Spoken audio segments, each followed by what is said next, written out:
सुंदरी के स्थान पर जल क्यों चढ़ाया जाता है?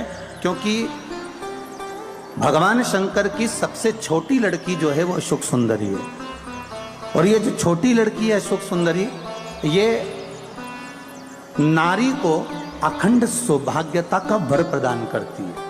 कौन सी नारी को, किस नारी को अखंड सौभाग्यता देती है? तो महाराज शास्त्र कहता है, जिस नारी के भाग्य में लिखा होता है कि इसको वैधव्य होना है, इसके पति को समाप्त होना है, अगर वो नारी अशोक सुंदरी वाली जगह पर जल चढ़ा देती है तो पति पर अगर काल भी मंडरा रहा होता है तो मां अशोक सुंदरी महाकाल से कहकर काल को टाल देती है। वो अशोक सुंदरी का शास्त्र कहता है, सौभाग्यवती नारी जितना भजन पूजन करती है, सौभाग्यवती नारी जितना भगवत नाम स्मरण करती है, भगवत पूजन करती है, व्रत करती है, साधना करती है, तप करती है, पूजन करती है, पाठ करती है, आराधना करती है, अर्चना करती है, उस सौभाग्यवती नारी का किया हुआ दान, पुण्य, धर्म, भजन, कीर्तन, स्मरण, सेवा, चाकरी उसके पति के भी काम आती है और उसके पुत्र और पुत्री के भी काम आती है। एक सौभाग्यवती नारी के द्वारा किया, आवाज पकड़ना, एक सौभाग्यवती नारी के द्वारा किया गया भजन, पूजन, स्मरण, संकीर्तन, नाम जाप, नाम कीर्तन उसके पति के भी काम आया और उसके बच्चों के भी काम। देखिए कितना सुंदर शिव महापुराण में चरित्र आया है वृंदा देवी का, कि वृंदा जितना नाम जाप करती है, वृंदा जितना नाम भजन करती है, वृंदा जितना नाम स्मरण करती है, उसके पति को उसका लाभ है।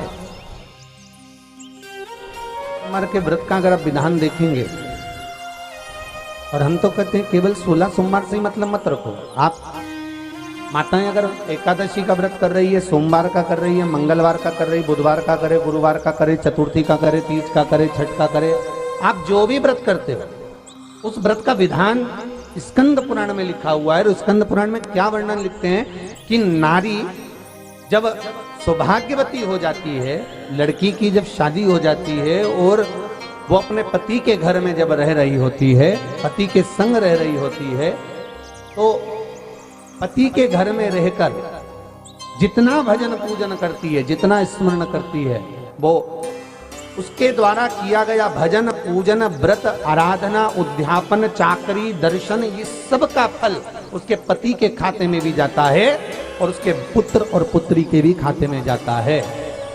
पर उसमें एक बात का विशेष ध्यान रखना, स्कंद पुराण कहती है कि आप व्रत को उठाएं। आपने व्रत उठाया, कहाँ उठाया? पति के घर से उठाया, ठीक है।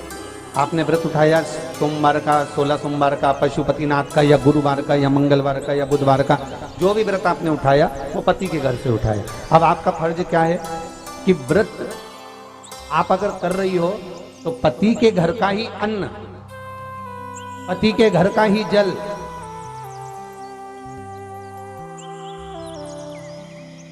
पति के घर का ही सुख आनंद महाराज हमको प्राप्त हो। अगर व्रत करने के दिन मालूम पड़े आपसे कोई तीज का व्रत, छठ का व्रत, चतुर्थी का कोई विशेष खास जो व्रत होता है, सोमला सोमवार का व्रत, पशुपति व्रत, और आप अपने मायके चली गए और मायके का अन्न जल आपने ग्रहण किया, मायके का प्रसाद ले जाकर, मायके की थाली ले जाकर, मायके का पूजन का सामान ले जाकर आपने भगवान की आराधना करी, तो स्कंद पुराण कहती है वो स्वीकृत नहीं होता, क्योंकि विवाह होने के बाद गोत्र बदल जाता है।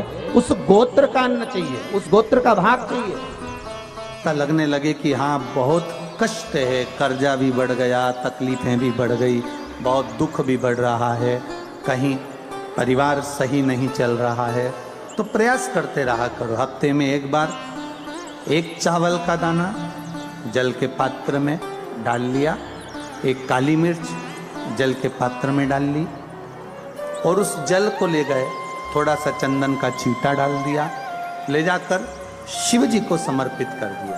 शंकर को जल चढ़ाने के लिए 5 स्थान हैं जहां शिव को जल चढ़ाया जाता है और शंकर उस जल को स्वीकार करते हैं, जिसको पंचगंगा कहा गया। 5 स्थान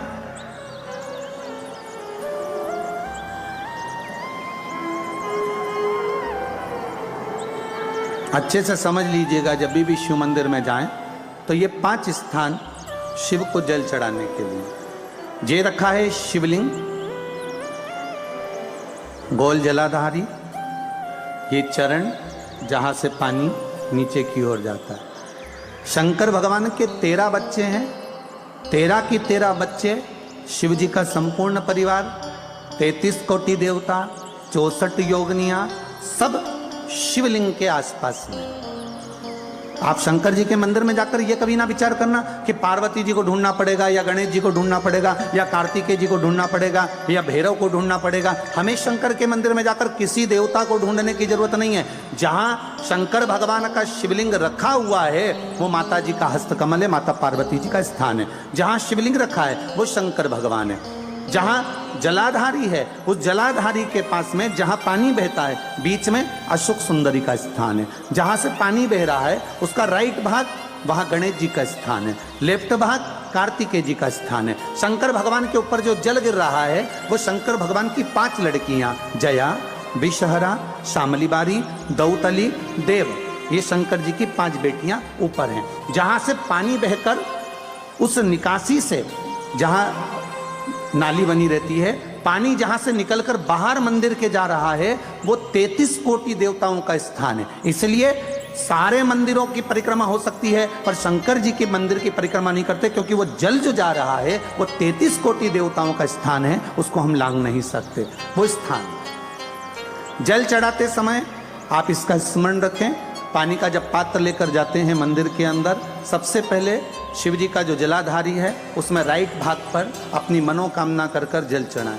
फिर लेफ्ट भाग में चढ़ाएं रोग मुक्ति के लिए। अशोक सुंदरी की जगह पर चढ़ाएं, ये 3रा स्थान। 4था स्थान माता पार्वती जी का जो कटी भाग है जहां पर शिवलिंग रखा हुआ है उस भाग पर जल चढ़ाएं, 4था भाग। 5वां भाग शंकर जी के ऊपर चढ़ाएं। ये 5 जगह पर जल क्रम वाइज चढ़ाएं। आप लोग जाते हो डायरेक्ट जाकर शंकर जी पे जल उंडेल कर आ जाते हो, सीधे गए और शिव जी पे जाकर आपने जल चढ़ा दिया। हमारे यहाँ शास्त्र कहता है जैसे अपन देवताओं की पूजन करते हैं तो पंडित जी सबसे पहले पूजन किसकी कराते हैं? जम के बोलो जरा, गणेश जी की। गणेश जी के बाद पूजन कराते कराते कराते कराते कराते कराते आगे के सारे देवता कराते कराते कराते कराते फिर मूल पूजन पर पहुंचते हैं। आप डायरेक्ट मूल पूजन पर पहुंच जाते हो।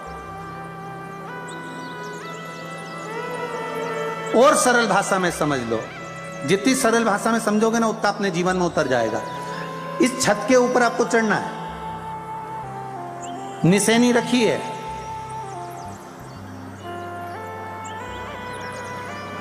पाए लगे हुए हैं, आप कैसे चढ़ोगे? एक एक पाए पर पांव रखकर चढ़ोगे कि डायरेक्ट पहला पे रखोगे आखिरी पर? जम के बोलिए जरा। एक एक पाए पर पांव रखोगे ना कि धीरे धीरे हमको चढ़ना है। उसी तरह शिव मंदिर में पहुंचने के बाद पहला गणेश स्थान, कार्तिकेय स्थान। वीडियो पसंद आया चैनल को लाइक करें, सब्सक्राइब करें, शेयर करें। श्री शिवाय नमस्तुभ्यम, हर हर महादेव कमेंट बॉक्स में अवश्य लिखें। महादेव आपकी इच्छा जरूर पूरी करेंगे। धन्यवाद, मिलते हैं नेक्स्ट वीडियो में। कई कई माताएं अपने बच्चे को कसम दिला देती, मेरी सौगंध खा तू सुबह 6 बजे उठ जाए। अब कसम तो दिला दी ने, 6 बजे एक दिन तो उठ गया ने, बाकी का दिन तो क्या मतलब? ऐसा नियम दिलाने से तो नियम होना चाहिए। तो क्या नियम लिया जाए? तो पत्नी बोली देखो अन्न का भाग मिले घर में ना मिले, एक काम करो तुम तो बेलपत्री का नियम ले लो कि अपन 108 बेलपत्र शंकर को चढ़ाएंगे, बस इतना। हाँ ठीक है। अब बहुत पैसे वाले हो गए ना तो तुम्हारे यहाँ कोई बेलपत्री तोड़ के भी दे जाएगा, थोड़ा धन मिल जाएगा, दे जाएगा। धीरे धीरे धीरे धीरे बेलपत्र का नियम लिया। एक वृक्ष से बेलपत्र लेकर आते और उस बेलपत्र को लाकर शिव जी को चढ़ा देते। निकलते निकलते कम से कम 25 दिन निकल गए, नियम पूरा चलता रहा। 26वां दिन आ गया, नियम पूरा चलता रहा। 27वां दिन आ गया, श्रावण के महीने का 27वां जब दिन आया तब माली ने बेलपत्र तो उतार ली। जो बेलपत्र के वृक्ष का माली था, वृक्ष का जो माली होता है, उसने चिल्ला दिया, बेलपत्र अब मत ले जाना, फ्री की मिल रही है, तोड़ तोड़ के ले जा रहा हूं, अब मत ले जाना, बिल्कुल भी नहीं, कीमत दीजिए उसकी।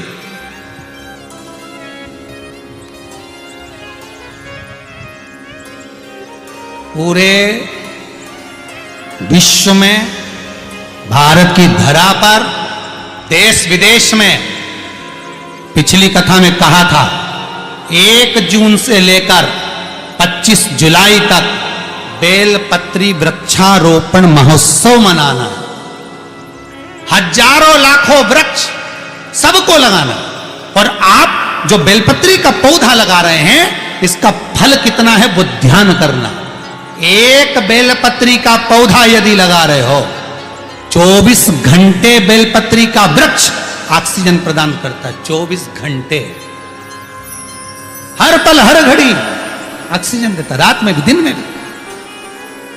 और बेलपत्री का पत्ता अगर टूटेगा, टूट कर कहीं जाएगा तो कहां जाएगा? शंकर के चरणों में, शिव के ऊपर। और बेलपत्री का फल अगर टूटा, उसमें से कुछ भाग निकला, तो बेलपत्री के फल में वो आनंद है कि बेलपत्री का बीले का गुर्दा किसी के मुख में चले जाता है तो कई रात्रि तक उसके हृदय में, चित्त में शिव समाया रहता है। और अगर वो मर भी गया तो शंकर के धाम चले जाता है। बेलपत्री के फल में वो आनंद छुपा हुआ। महाराज एक नियम बनाया उन्होंने, बेलपत्री का पौधा, बेलपत्री की पत्ती को तोड़ते, शिव जी को ले जाकर समर्पित करते। अब 27 दिन हो गए, वो चिल्ला दिया, माली ने कहा इसका पैसा दीजिए, अगर आपको तोड़ना है तो पैसा देना पड़ेगा। अब इसके पास धन होता तो अन्न का भाग नहीं कर लेता, 108 अन्न के दाने नहीं चढ़ा देता, पर है ही नहीं, कुछ होए तो चढ़ाए नहीं। 28वां दिन, 28वां, बगीचे के मालिक ने मना कर दिया। बगीचे का मालिक मना कर देता है, नहीं। अब 28वां, दोनों बेलपत्री के वृक्ष के सामने से निकल कर जा रहे हैं। और बेलपत्री के वृक्ष के सामने से निकल कर जाते जाते आंख में अश्रु भरे हैं। बेलपत्री के वृक्ष को देखकर हाथ जोड़कर कहते हैं, शंभु, शंकर। शंभु का मतलब क्या है? ये शंभु जो है ना, ये संबोधन बदला गया, नहीं तो स्वयंभू था। शिव स्वयंभू, अपन कहते शिव शंभु, संबोधन है स्वयंभू। स्वयंभू का मतलब है अपने आप प्रकट हुआ, पैदा नहीं हुआ, जन्म नहीं लिया और ना मरेगा। वो स्वयंभू है, स्वयं प्रगटा है। हे ईश्वर, कृपा कर, दया कर। 28वां दिन, 28, 29, 30, 3 दिन की बात है बाबा। बेलपत्री नहीं मिल रही। बाबा की कृपा देखिए, जो नियम बनवाता है वही नियम को पूरा करवाता है। नियम को पूरा करने वाला कोई दूसरा नहीं होता। एकादशी का व्रत आपने उठाया, पर वो व्रत करवाएगा कौन? भगवान। सोमवार बनाओ नियम, बना लिया नियम, बेलपत्री का भी 3 दिन बचे। अब क्या करें? जा रहे थे, जाते जाते इतने में स्वयं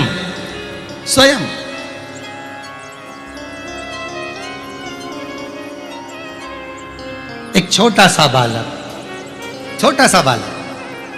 बेलपत्री की पत्तियों को अपनी झोली में भरकर लाया। और बालक कहता है, मां, ओ मां, ले आओ ये बेलपत्री लो। आप रोज मंदिर जाती हो ना, मैंने आपको देखा था मंदिर जाते हुए, आप बेलपत्र चढ़ाती हो ना, मैंने आपको देखा था।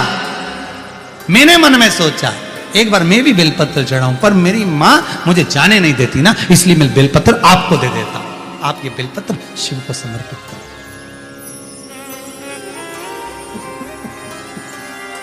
आप ये बेलपत्र शंकर को। आंख में से जल बह रहा। कहते हैं बेलपत्री को पानी में क्या धोया? अश्रु में धो दिया। जैसे सुदामा के चरण को भगवान कृष्ण अपने नयन अश्रु में धो देते हैं, ये दोनों वैश्य, दोनों बनिए पति पत्नी बेलपत्री को अश्रु में धोते धोते शिव जी के धाम में ले जाकर समर्पित कर देंगे। नियम पूरा। कौन पूरा करा रहा? भगवान। समय आया, दूसरा दिन फिर आ गया, 29वां दिन था, 2 दिन और बचे थे। शंकर जी को लगा क्या करा जाए। भगवान शंकर ने पार्वती से कहा, पार्वती आज तुझे जाना चाहिए, कल गणेश गया था, आज तू जा।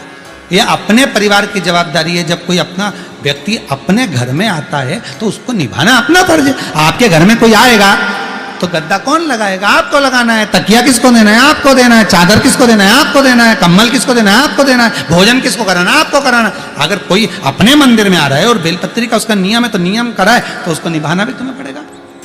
भाई 4 मेहमानों में से 3 तो रोटी खा रहे और एक व्यक्ति की एकादशी का व्रत है, वो नहीं खा रहा, तो खिचड़ी कौन बनाएगा? अरे बोलो तो जम के, कोई दूसरा बनाएगा कि पड़ोसन को फोन लगा के बोलोगे देखो हमारे यहाँ तो भैया हम खिचड़ी नहीं बनाएंगे, तुम्हारे यहाँ मेहमान में भूख लगी है और इसका व्रत है तो तुम कहीं पे भी जाके खा, पर हम खिचड़ी, फर्ज तो